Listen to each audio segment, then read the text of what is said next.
రాష్ట్ర విద్యాశాఖ మంత్రి సత్యమణి మాజీ ఎంపీ బొత్స ఝాన్సీ 2024 సార్వత్రిక ఎన్నికల్లో విశాఖపట్నం నుంచి వైసీపీ పార్లమెంట్ అభ్యర్థిగా పోటీ చేస్తున్నారు. ఈ నేపథ్యంలో ఆమె అంతా ఉన్నారు. ఆవిడతో మాట్లాడే ప్రయత్నం చేద్దాం. మేడం చెప్పండి, మీరు గతంలో విజయనగరం జిల్లా పరిషత్ చైర్మన్గా పనిచేశారు. బొబ్బిలి అండ్ విజయనగరం 2 పార్లమెంట్ నియోజకవర్గాలకు కూడా ఎంపీగా పనిచేశారు.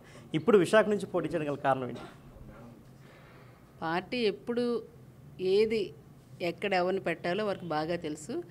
వారి ఎక్కడ నిర్ణయిస్తే పార్టీ చెప్పిన వాటిని ఈరోజు శిరసావహించడం మేము ఒక బాధ్యతగా తీసుకొని ఆ విధంగానే మేము వెళ్ళటం కూడా జరుగుతుంది. కాబట్టి ఆ రోజు జిల్లా పరిషత్ చైర్పర్సన్ అపోజిషన్ ఫుల్గా జిల్లాలో ఉన్నప్పటికీ జిల్లా పరిషత్ చైర్పర్సన్గా చేసిన బై ఎలక్షన్లోని నన్ను బొబ్బిలి పార్లమెంటు సభ్యురాలుగా నిలబెట్టి నన్ను గెలిపించిన, అట్లాగే విజయనగరం మొట్టమొదటి మహిళా ఎంపీగా పోటీ చేయడానికి అవకాశం ఇచ్చిన, ఇవన్నీ కూడా పార్టీ నిర్ణయించిన వాటిని ఇంకొకటి ప్రజలతో మమేకమై ఉండే వాళ్ళకి తప్పనిసరిగా ప్రజల తాలకు ఆశీర్వాదం ఉంటుందనే ఒక బలమైన నమ్మకం కూడా పార్టీ గుర్తించి తప్పనిసరిగా వారికి అవకాశం ఇవ్వటం పార్టీకి నేను మీ ద్వారా కూడా ప్రత్యేకంగా ఆ నమ్మకం ఇచ్చి నన్ను నిలబెట్టినందుకు కృతజ్ఞతలు ధన్యవాదాలు తెలియజేసుకుంటున్నాను. మేడం, మీరు పార్టీ అంటున్నారు. మీ పార్టీ నుంచి 2014లో మీ పార్టీ అధినేత తల్లి విజయమ్మ పోటీ చేసి ఓడిపోయారు. దాన్ని ఏ విధంగా చూస్తారు? అంటే ఒక్కొక్కరికి ఒక్కటి ఉండొచ్చు. నేను అందుకే చెప్తున్నాను కదా, అప్పుడున్న పరిస్థితులు, అప్పుడున్న ప్రభావాలు కొత్తగా రావటం అనేది వేరువేరుగా ఉంటుంది.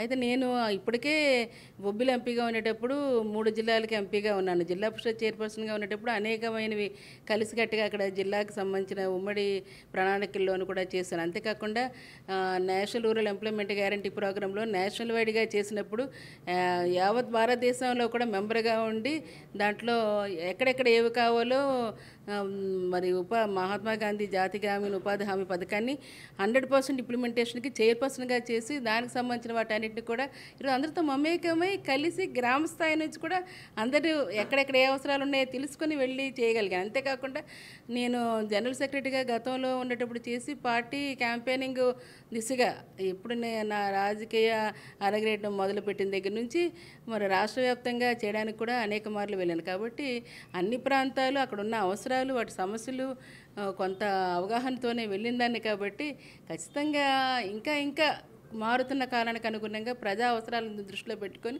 ఏం చేస్తే బాగుంటుందని నిరంతరం నాకు అవకాశం ఇచ్చిన దానికి పార్లమెంట్లో కూడా పోరాడి అనేకమైనవి సాధించుకొని కూడా తీరాం. కాబట్టి నేనైతే కొత్తగా భావించట్లేదు. పార్టీ కూడా అవన్నీ గుర్తింపులోకే తీసుకొచ్చి తప్పనిసరిగా ఆమె అన్నిటికంటే ముఖ్యంగా స్థానికురాలని కూడా నేను అక్కడ ఉండి తల్లిదండ్రులు అక్కడ నాకు కన్నవారు చదువుకునేది కూడా అక్కడ చదువుకున్నాను. కాబట్టి మరి ఆ స్థానికతను ఇంకొకటి మా పార్టీ పెద్దలు ముఖ్యమంత్రి గారు జగన్మోహన్ రెడ్డి గారు మహిళలకి పెద్దపీట వేశారన్న దాంట్లోని, అందులోని బీసీలకి పెద్దపీట వేశారన్న దాంట్లోని ఉదాహరణగా మరి ఏదైతే ప్రెస్టీజియస్గా తీసుకున్న విశాఖ పార్లమెంటు సభ్యత్వానికి కూడా ఈరోజు పోటీకి మరి నన్ను అవకాశం కల్పించారని నేను భావిస్తున్నాను. విశాఖ పార్లమెంట్ అభ్యర్థిగా పోటీ చేసిన బొత్స ఝాన్సీని విశాఖ మీద ఏ విధమైన అవగాహన ఉందంటే ఏమని చెప్తారు? అంటే భౌగోళిక పరంగా కావచ్చు, వనరులు కావచ్చు, మైనస్ కావచ్చు, ప్లస్ కావచ్చు, ఏ విధమైన అవగాహన ఉందంటే ఏమని చెప్తారు? అదే ఇప్పటికే మీరు నావి గో త్రూ ది ప్రీవియస్ అన్నీ కూడా ఒకసారి చూడండి.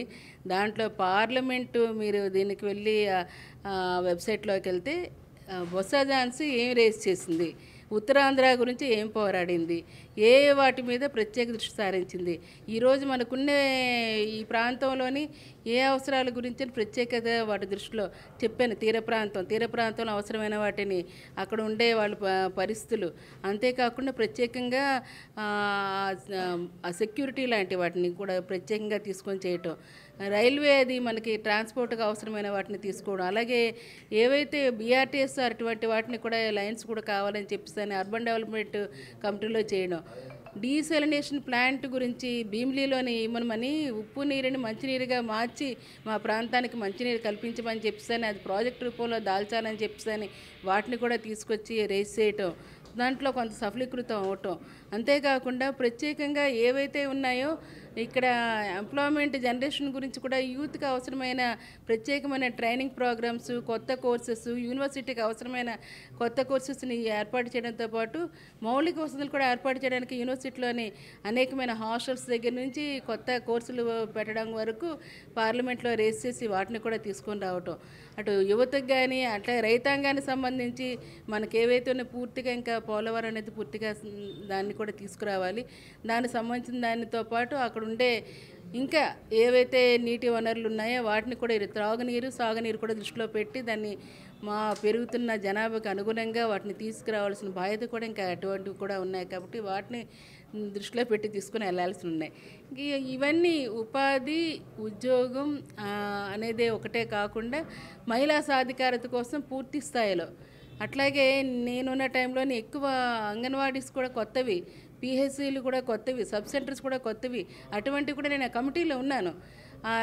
పార్లమెంట్ కమిటీలో ఉండడం, అలాగే ప్రత్యేకించి నిధులు కూడా ఫైనాన్స్ కమిటీతో కూడా అందులో ఉండి సాధించడం, అర్బన్ డెవలప్మెంట్ కమిటీలో ఉండడం, అగ్రికల్చర్ కమిటీలో ఉండడం, అనేకమైన కమిటీల్లోని ఉండటం వల్ల, రైల్వే కమిటీలో ఉండటం, ఉమెన్ ఎంపవర్మెంట్ కమిటీలో ఉండడం, ఇట్లాంటివన్నీ చేయటం వల్ల మన ప్రాంత అవసరాలు నిరంతరం కూడా పోరాడుతూ పార్లమెంట్లో ప్రతిరోజు కూడా దానికి ప్రత్యేకమైన బిల్లుల గురించి కానీ, లేదంటే ప్రత్యేకమైన వాటికి అవసరమైన అవసరాల గురించి కానీ మీ ద్వారా కానీ ప్రజల ద్వారా కానీ స్వచ్ఛందంగా తెలుసుకుని ప్రతి ఒక్కటిని కూడా పార్లమెంట్లో రేస్ చేసి దాన్ని సఫలీకృతం అవ్వటం, ఇవన్నీ తప్పనిసరిగా అందరితో సమిష్టిగా దీన్ని తీసుకొని రానున్న రోజుల్లో ఉన్న సమస్యల్ని పరిష్కరించడానికి మరి నేను కృషి చేస్తానని తెలియజేస్తున్నాను. మీపై సమైక్యాంధ్ర ఉద్యమంలో పార్లమెంట్లో ప్లకార్డు కూడా పట్టుకోలేదు, సమైక్యాంధ్ర ఉద్యమానికి సంబంధించిన విమర్శలు ఉన్నాయి, దాన్ని ఎలా ఓవర్కమ్ చేస్తారు? అదేముందండి, ప్లకార్డులు పట్టుకోలేదని కాదు, నేను పట్టుకునేదాన్ని, ప్లకార్డు పట్టుకునేదాన్ని నేను, కాకపోతే దాన్ని వక్రీకరించారు, మీడియా వక్రీకరించి దాన్ని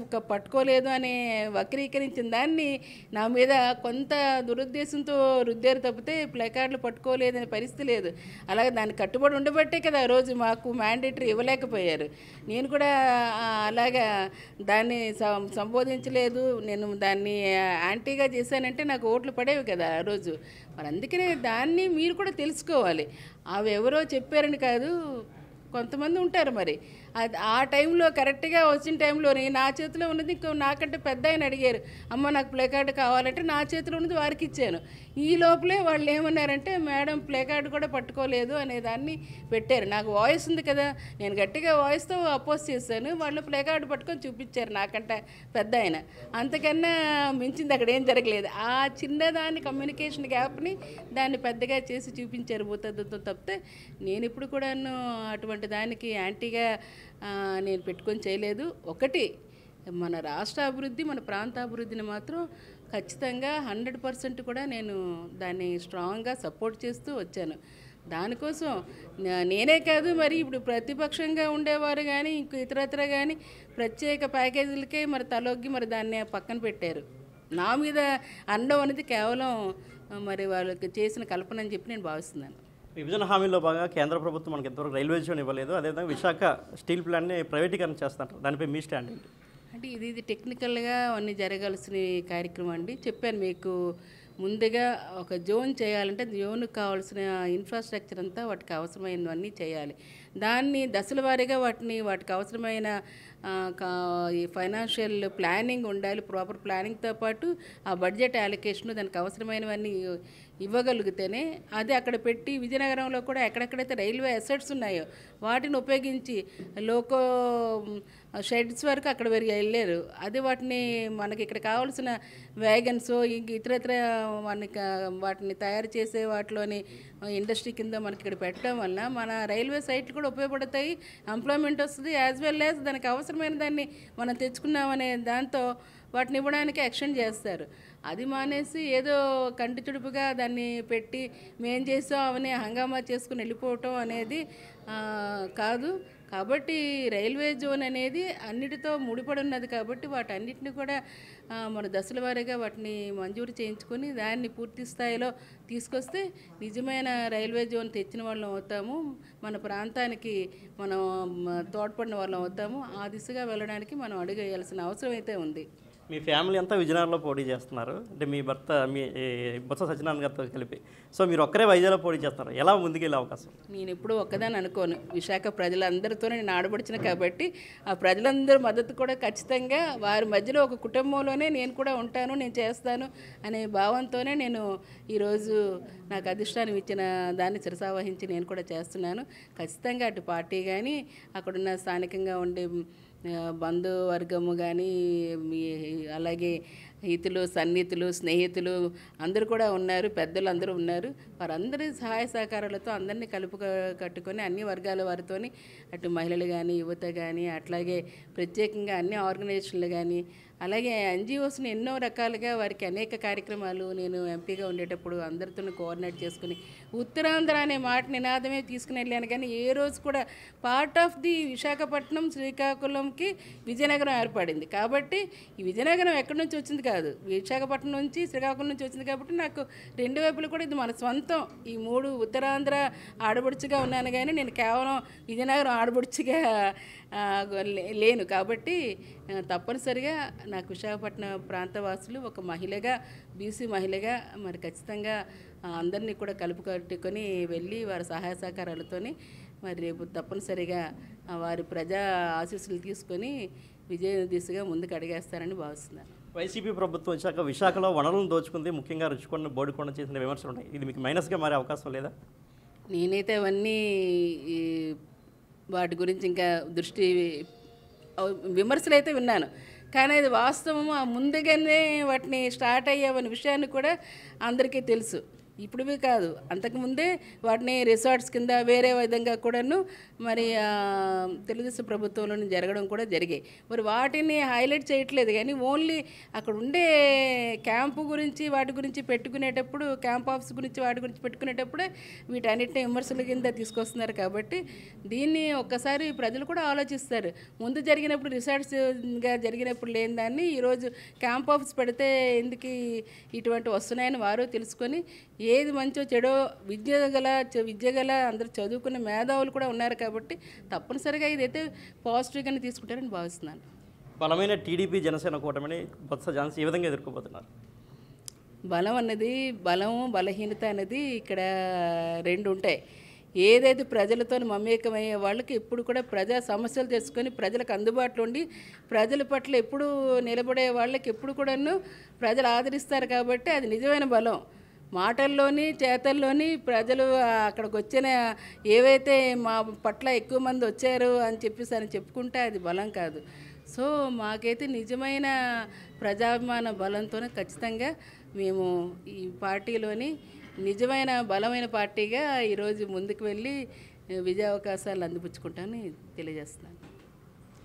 అటు పార్టీ ప్రజలు రెండు అండగా ఉన్నంతకాలం తమకి ఎదురే లేదని అయితే బొత్స ఝాన్సీ చెబుతున్నారు. కెమెరామెన్ హరీష్తో శివశంకర్, బిగ్ టీవీ, విజయనగరం.